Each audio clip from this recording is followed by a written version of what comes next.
Chris here, and welcome to my channel. In today's video, I'm going to share with you my TBR for the Final Book Support Group. So if you don't know what the Final Book Support Group is, it is something created by Steph from Steph Loves, whose channel I will link in the description below. And basically, it is all about continuing your series and finishing out series. This is our second meeting, and this week will be a 2-week round because the length of time that these not quite readathons, not quite book clubs, but like I like to call them meetings, like we're a support group. The times that they can run for vary depending on the round, and this one is a 2-week round. This time, Steph has created a bingo board, which I will pop up here. And it has various prompts on it, and I'm going to try to complete it. So I'm going to talk over the books I have picked out for these prompts first, and then I will get to basically the rest of the books that I have on my TBR that are part of a series. So first up are the 3 non-book prompts, and that's participate in a reading sprint, which I will absolutely do because I always participate in reading sprints. It is one of the best ways I've found for me to focus on my reading and not feel burnt out. Steph already has reading sprints planned, so that should be easy, and I'm sure there will be plenty of other people doing reading sprints during these 2 weeks. I also forgot to mention it runs from May 2nd to May 15th, so that's the 2-week time frame that I'm speaking of. The second prompt that has nothing to do with books is self-care, and I don't know what I'm going to do for this yet. It, crazily enough, might be to take a night off of reading, because I tend to really push myself when it comes to my reading, especially when I'm looking at my TBR and knowing I need to read a certain amount of pages per day on average if I want to finish my TBR, or if I'm participating in a readathon because I just get competitive and want to read as much as I can. So my self-care might actually be choosing not to read when I could, but we'll see. I'm not sure what I'm going to do for that. And then the last prompt is to read a certain number of pages per day.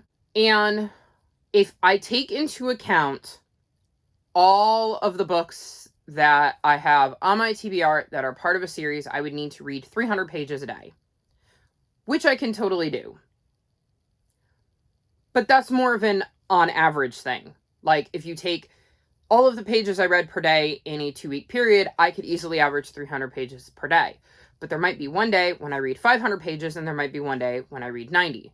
So I think what I'm going to do is say 200 pages a day. I want to read 200 pages of my books each day. Whether I will be able to stick to that, who knows? But that is my plan at the moment. Now for the bookish prompts. The first is to read a book from one of Steph's favorite series, and she has a video on her channel with some of the series that she considers her favorite. I'll link that below as well. And the book I chose is Amelia Fang and the Lost Yeti Treasures.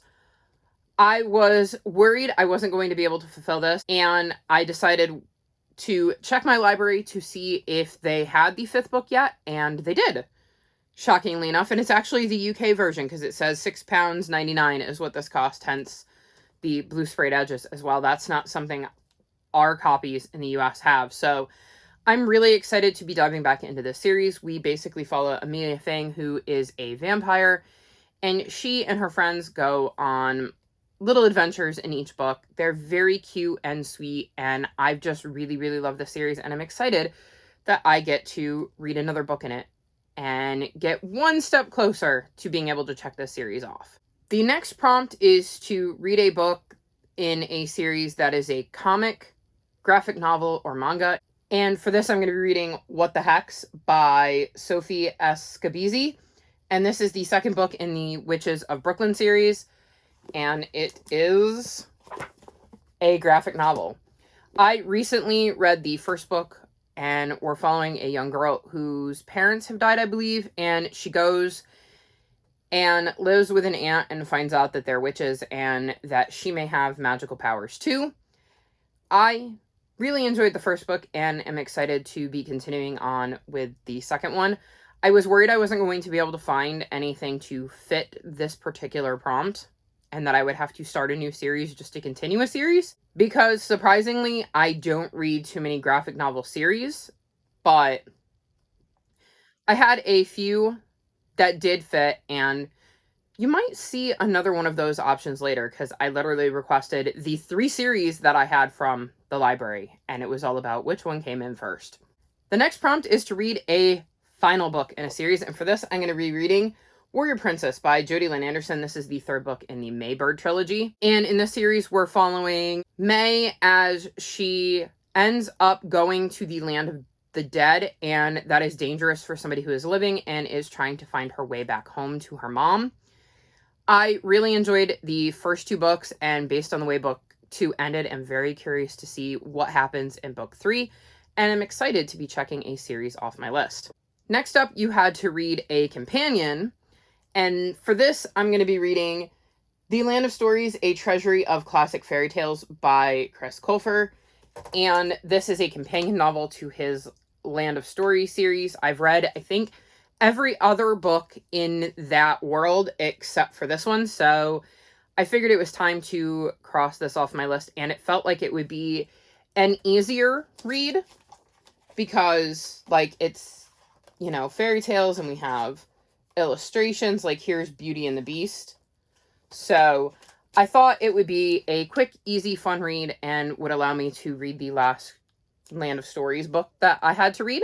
Then we've got Treat Yourself, and for this I decided that I was going to read The Map Makers by Tamsin Merchant. This is the 2nd book in the Hatmaker series, and I have no idea what happens in this book, but I read the first book, I believe, in the last round of Believe-a-thon, which was hosted by Gavin from How to Train Your Gavin. I will link his channel down below as well, because he is amazing, and if you're not following him, you really should, especially if you love middle grade. He has amazing middle grade recs.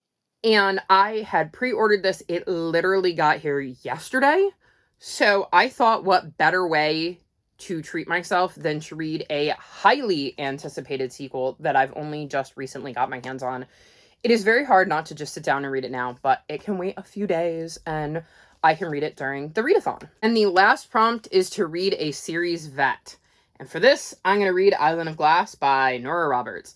This is the 3rd book in the Guardians trilogy, and I believe that this book came out in like 2016, which means I either got it for Christmas 2016 or my birthday in February in 2017, because the way my mom was doing this at the time was we would read Nora's trilogies. I would get them for the Christmas or my birthday after the final book came out, so that we could just read one after the other. And usually that's what I would do, but this one, it just didn't happen. I read all of book 1 and then part of book 2, and I softly DNF'd book 2 and just never came back to them. And I've reread book 1 and read book 2, so now it is time to finish out this series and get this series off of my TBR, finish it, and finally find out the conclusion to the story. So this is my choice for TBR vet. Now, one of my 2022 goals was to work on my series, so anytime I'm putting a TBR together, I am trying to pick out as many books from series as I can.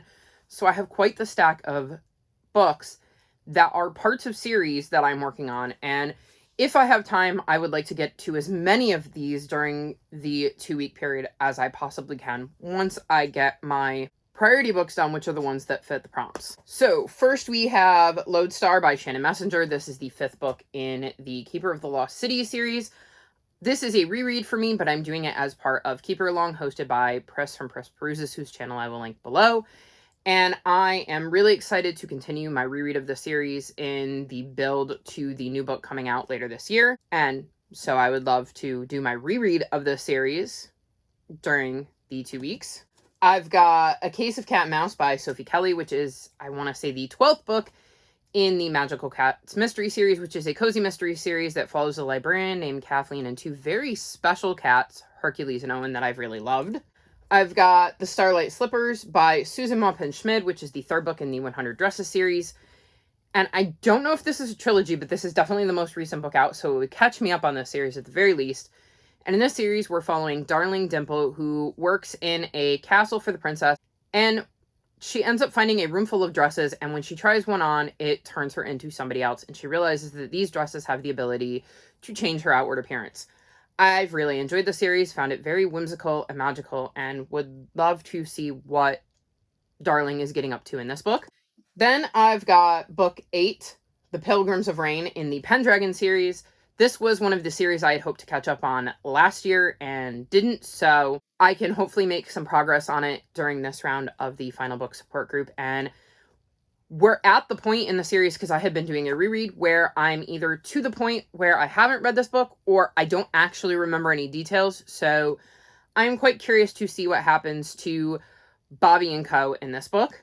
And I should mention, in this book, we're following young Bobby Pendragon, whose uncle one day asks him for help, and Bobby agrees and ends up getting whisked off to a different land through a magical flume, and finds out that there is an evil entity known as Saint Dane who is trying to destroy all the lands, and if one falls, it could have a domino effect and affect Bobby's world as well. And it's a sci-fi fantasy YA, and I really enjoyed it upon my first reread. I said, I just never finished it, I don't think. So excited to dive back into this. Then I've got The Case of the Bizarre Bouquet by Nancy Springer. This is the third book in the Enola Holmes series. And this is a Sherlock Holmes retelling where we're following his younger sister, Enola, who is gifted, like her brother, with being able to deduce how mysteries and crimes and things like that happen. This is a higher and middle grade, lower YA book, and I've enjoyed the first 2 books, though I'm hoping to get a little bit more mystery in this one, even though it's short, because I felt like the first 2 books gave us a lot of world building and character development, and less so on mystery, so I'm hoping maybe this one will find a better balance. Then I've got Aurora Burning by Amy Kaufman and Jay Kristoff, and this is the second book in the Aurora Cycle series. So this is a YA sci-fi that follows a group of individuals who kind of got thrown together to be a flight crew. And the reason this happened is because their captain was late to the draft, because the night before he went out to fly and ended up finding a ship that had been lost for over 200 years. And there was one survivor on board, and he ended up rescuing her. And we're kind of following this band of very interesting characters as they try to navigate the fallout from all of that. I really enjoyed this book the first time I read it because it's a reread, and I'm rereading it so that I can finish out the trilogy by reading Aurora's End, which is my plan for next month. But in the meantime, I need to get through this one, so at some point this month I will read this, but hopefully during the readathon. Then I've got Anne of Avonlea by L.M. Montgomery. This is the second book in the Anne of Green Gables series, and basically it's just a series where we follow Anne in her life. I found Anne to be extremely charming in book 1 and was not expecting to enjoy it as much as I did, so when I pulled Classic on my TBR game, I decided to continue on with the series. Then I've got Fly Away by Kristen Hanna, and this is the sequel to Firefly Lane. This is a historical fiction, and I believe the events of this one continue on after the events of book 1, and in book 1 we're following the friendship of Tully and Kate from childhood to adulthood, so I'm very curious to see what happens in this book and to see if it makes me cry like every other Kristen Hanna book I've ever read. Then I've got City of Illusion by Victoria Yang, which is the sequel to the City of Secrets. And in the first book, we're following Ever, who is guarding a secret and is kind of on his own after his father has died, and he ends up meeting a young girl named Hannah, and she wants to get to know him, and he is extremely guarded, and adventures ensue from there. I enjoyed the first book and looking forward to reading the second one. This is one of the other graphic novel series I was reading. It was the second one to come in, hence why it's not on the main TBR, but I hope to get to it anyway since it will be a really quick and easy read. Then I've got Landfall by Jennifer Lynn Alvarez, which is the third book in the Guardian Herd series. In this series, we follow Pegasi who live in herds, and our main character is a black Pegasi, and there is a whole legend about how black Pegasi are destined to come into some great power on their first birthday, but there is no guarantee that they will use it for good, so they usually don't make it that long. Star, our main character, happens to be one of these black Pegasi, and his family and friends truly believe that he will be good, so he has to try to survive to his first birthday, and we're seeing the events going on with the Pegasi herds as this book continues. I believe it's book 3 out of 4. I think there's 4 in this series. And I enjoyed the first 2 and would love to see more of Star's journey. Then I've got Curse of the Forgotten City by Alex Asher, and this is the second book in the Emblem Island series, and in this series we're following Tor, and in the first book he has an emblem and he's not happy with it, so he tries to wish it away and ends up getting cursed by the Night Witch. And along with 2 other kids from his village ends up setting out to have to try to reverse the curse. I really enjoyed getting to learn about Tor and his friends and seeing their adventure and journey in the first book, and I'm hoping to enjoy this one as well. And then the last sequel I have is Wildwood Imperium by Colin Maloney. This is the 3rd and final book in the Wildwood Chronicle series, and in this series we follow Prue, whose baby brother is kidnapped by a flock of ravens and taken to the impassable wilderness, where Prue has been warned people have gone in but have never been seen of again, so she has been warned all her life to stay away from it. But it's her baby brother, so she has no choice but to go after him, and ends up being followed by a classmate named Curtis, and together they must try to find a way to rescue Prue's baby brother and escape the impassable wilderness. I read book 1 in March, read book 2 in April, and now I'm going to complete the trilogy in May, so it would be great to read another final book. So those are all the books I'm hoping to get to that are parts of series in this round of the final book support group. Like I said, I think it averages to about 300 pages per day if I were to read every single book I just listed. And while it is doable, I don't know whether I will actually stick to that, but we'll see. It all depends on how much time I have to read, how engrossing I find these books, and how quickly I get through them. Either way, I'm really excited to be tackling some series during this round. I think this is such a great idea for a readathon, and I am very excited to take part in it. All of my social media, including my Discord, is linked in the description below if you'd like to come chat with me. If you've made it this far in the video, leave me blue emojis, like this video, and subscribe to my channel, and I'll talk to you next time. Bye!